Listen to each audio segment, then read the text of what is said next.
कि हमें मौका ही मत दो सच में।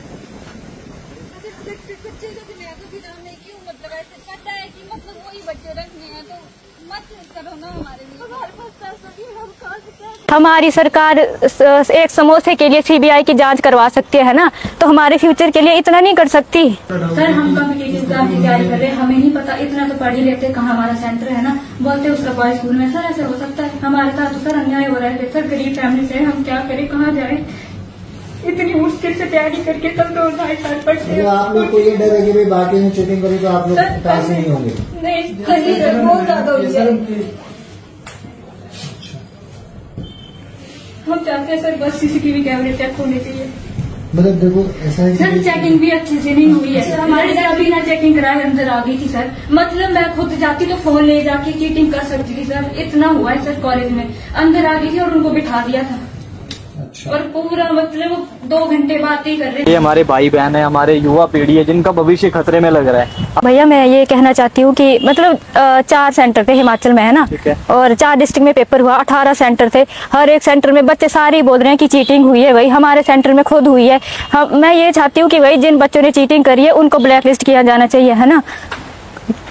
कैमरे चेक होने चाहिए भैया, सबसे बड़ी बात तो ये है, ठीक है।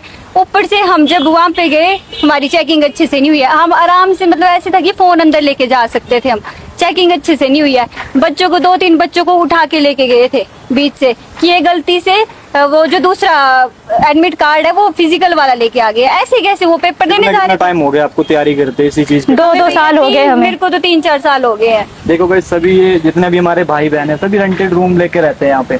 सभी के घर वाले इतना खर्चा इन पे कर रहे हैं, कोई एकेडमी में पढ़ रहा है, कोई लाइब्रेरी ज्वाइन की है, अपनी स्टडी पे पूरा फोकस कर रहे हैं। और ऐसे में भी ये देखो जो जिनको कुछ भी नहीं आता है वो चीटिंग करके आगे नंबर ले जाते हैं अपना, और जो बेचारे पढ़ने वाले बच्चे हैं जो जिनका हक मिलना चाहिए वो रो रहे हैं। आज ऐसे कर रहे थे भैया पेपर, जैसे स्कूल के पेपर नहीं होते हैं, ग्रुप में बैठ के पेपर कर रहे थे। हमारा क्या फायदा फिर इतनी मेहनत करने का भैया। और क्या कहना चाहोगे? जितने भी हमारे ऑल हिमाचल के स्टूडेंट्स हैं वो भी इस वीडियो को देख रहे होंगे और किसी ना किसी के साथ ये सब कुछ हुआ होगा, बट आगे कोई सबके साथ हुआ है भैया। जिसने चीटिंग करी है वो नहीं बोल रहा है ना, उनके अच्छे नंबर आ गए वो नहीं बोल रहा है। हमने इतनी मेहनत करी है 2 साल से पढ़ के, फिर भी हमारा कुछ नहीं बन रहा है और वो आगे ज्यादा नंबर ले रहे हैं चीटिंग करके। चाहते हैं कि कैमरे चेक हो या इस पे हम चाहते हैं कैमरे सीसीटीवी कैमरे चेक होने चाहिए और जिन्होंने चीटिंग करी है उनको ब्लैक लिस्ट किया जाना चाहिए बस। अभी हम डीसी ऑफिस में गए थे, देखते हैं आगे की कार्रवाई क्या रहती है, इस पे कुछ एक्शन होता है या नहीं होता है। बाकी देखो आवाज ही उठा सकते हैं, आगे जा ही सकते हैं, बाकी होना ना होना सरकारों प्रशासन पे डिपेंड करता है। बाकी देखो किस तरह से बेचारे सुबह से यहाँ पे बैठे हुए हैं और कितनी मेहनत इन्होंने की होगी, इनकी सारी मेहनत पे पानी फिर गया। कितने टाइम से ये एक तो एग्जाम नहीं आते, एक तो नोटिफिकेशन निकलती नहीं है, गलती से निकल गई तो वो चीटिंग वाले बस बाजी मार जाते हैं बेचारे। हमारी सरकार एक समोसे के लिए सीबीआई की जांच करवा सकती है ना, तो हमारे फ्यूचर के लिए इतना नहीं कर सकती।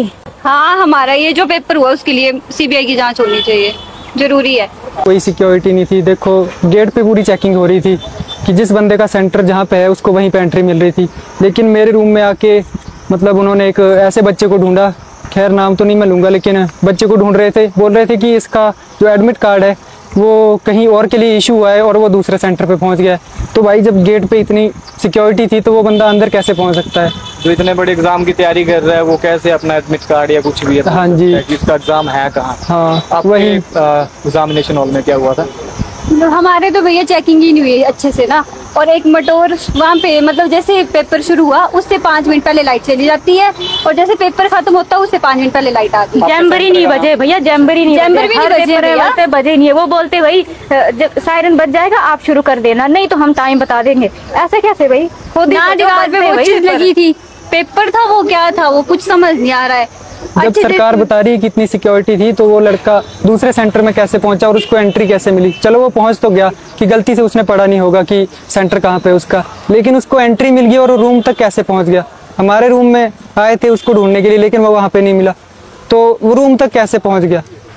अब मुझे नहीं पता कहीं से मेरे भाई बहनों की आवाज़ आगे पहुंचेगी नहीं पहुंचेगी, इस पे एक्शन होगा नहीं होगा, बट आप सभी को पता है कि जिन्होंने जो भी एग्जामिनेशन हॉल में जितने भी स्टूडेंट्स थे, जितने भी भाई थे, जितनी भी बहनें थी, उन्होंने देखा होगा। तो इस वीडियो को ज़्यादा से ज़्यादा फैलाओ, हिमाचल सरकार तक पहुँचाओ कि देखो यार किस तरह का चल रहा है। बच्चे इतनी 3-3, 4-4 साल से मेहनत करी जा रहे हैं, रेंटेड रूम में रह रहे हैं, घर का कोई आता पता नहीं, खुद का कोई आता पता नहीं, पढ़ाई पढ़ाई पढ़ाई पढ़ाई, फिर भी इस तरह का चीटिंग करके बाजी मार जाते हैं। तो ये गलत है, बिल्कुल गलत है। इस वीडियो को ज़्यादा से ज़्यादा शेयर करिए ताकि स्टूडेंट्स को इंसाफ मिल सके।